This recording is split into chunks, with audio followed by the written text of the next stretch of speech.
One of the great challenges that cryptocurrency faces is that it's not better at anything. So let's look at what money really is. There are about four different functions of money. Fundamentally, the most basic one is as a medium of exchange.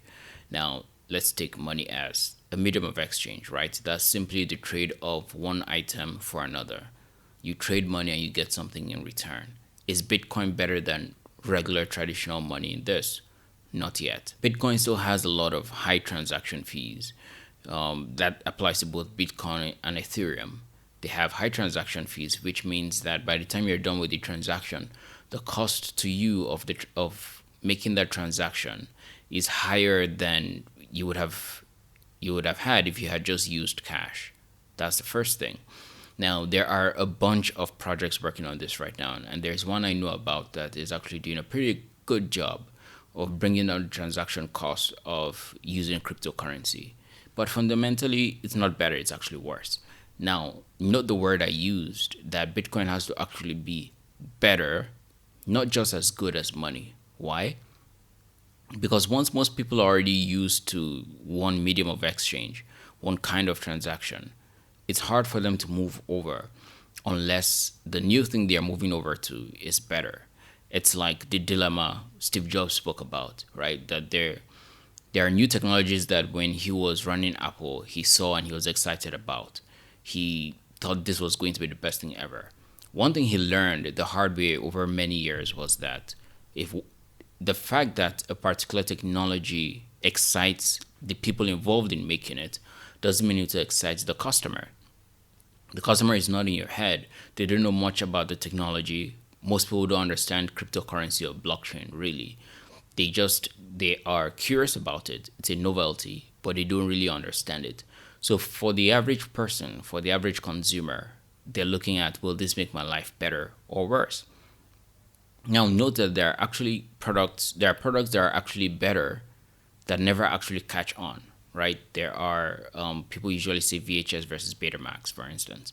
Now it's an old analogy, but it still fits, meaning that the one technology was better than the other, but because people were already used to one technology, they never moved over. So it's not enough that it's marginally better. It has to be substantially better than the last thing. And it still takes a lot of marketing to move people from the old thing to the new. Bitcoin hasn't gotten there yet. And so then we have to imagine, okay, what would it take for it to get there, for it to actually become better? That one, no one sees the future of technology, so it could be anything. So we'll leave that to be. Now, as a store of value, that's another function of money, right? If you wanted to save some money in the bank, for instance, the reason you'd save it in the bank is to store that value to use for another day. Does Bitcoin do this better? Well, this is where we're towing a line, because if you had bought Bitcoin 5 years ago or 4 years ago, chances are you'll be a lot wealthier than you are right now, and even more so if you had instead stored that money in the bank. So in terms of between storing the money in the bank or in cryptocurrency wins. The problem is that how many people store money for that long? That's the first thing.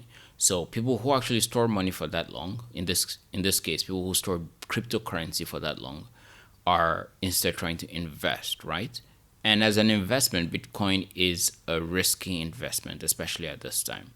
Now, there are other cryptocurrencies that you could invest in that have the potential of going from a very low amount to a very high amount. But then the same risk occur, which is many people panic. There's pump and dump scams. So people are not sure which ones to invest in. So is Bitcoin or cryptocurrency better as a store of value? No, not necessarily, because you may want to use your money in the short term, and these things, the value of this money fluctuates very quickly. But is it good as an investment vehicle? Yeah, if you had done it early enough, and arguably up till now.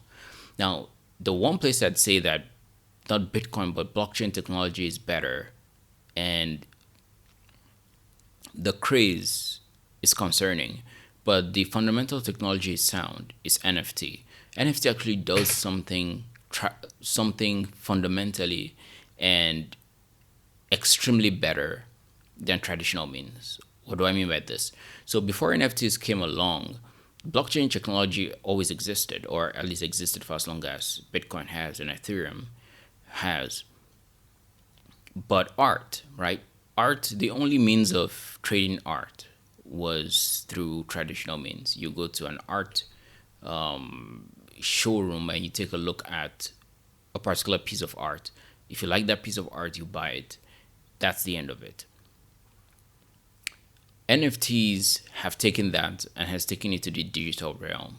They have created a way where online you can technically copy an image from anywhere and just save it to your computer. NFTs have figured out a way to make sure you're purchasing that one piece of art, the fundamental thing itself, not just a copy of it. And that's where it's a game changer. And if you look through this, you will see that it's a promise for many other things to come, right? There's a project I saw recently where they're trying to digitize contracts, legal contracts. I'm a lawyer, so I found this very interesting. But yeah, they're trying to digitize contracts and specifically certain kinds of contracts. Now, this is still in development, so I don't want to say the idea out here and the other person loses, but it's fundamentally interesting. And then you also see that where Bitcoin does better than other things, or I should say cryptocurrency, is in these marketplaces built online for digital trade and digital assets. And a good example of this is dApps, right? Uniswap creating the Uni medium of exchange, the money, to use on its own platforms. That's good. And I'd argue that's probably more efficient than using traditional money. Now, why is this? Because if you really think about it, the exchange of money is the exchange of value, right? So every dollar that you have right now, every dollar that you've earned, it was from doing something else. So the real value of money in the long term is I can trade, I can do something right now, I can create value right now and store that value and use it later, right? I do something, someone pays me, I can keep that money and go buy something else. But in the old days, I had to trade that value at the same time as I was receiving value from somewhere else, right? And so that's where the barter came in. But money makes that very, very different. Now, there's value that's created that ends up not being valuable. And a good example of this is many startups that went bankrupt. Did they create value? Yes. Why? Because they demanded work from somebody else, right? They requested that somebody do something, so that person acted and created value to them. The problem is that the overall thing they were building had no value, and that's why the startup collapsed, or at the very least did not create as much value as they gave out. So the startup collapses. But value was created somewhere. Now, where cryptocurrency can be very great is it can allow for the creation of this new value and a currency that creates that money as the value is being created, and can allow for the destruction of that value as the overall thing gets destroyed. It can do that more efficiently than a regular system. Why? Because the way it happens now is banks and VCs take that loss, right? Banks and VCs reflect that loss on their books. If a bank gives a loan and the person uses the loan to pay all these other people to do something that adds value to him, but the overall thing he's creating doesn't add enough value, and the startup collapses, then the banks take that loss. If the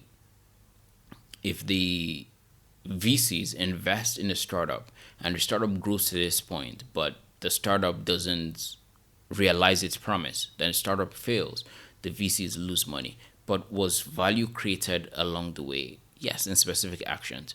Was overall value created? No. So then what happens is a particular entity that can take the loss takes the loss. Now, what I'm envisioning, and this may not happen this way, but what I'm envisioning is where cryptocurrency is created as that value is created. So you don't need to go to a bank to borrow the money.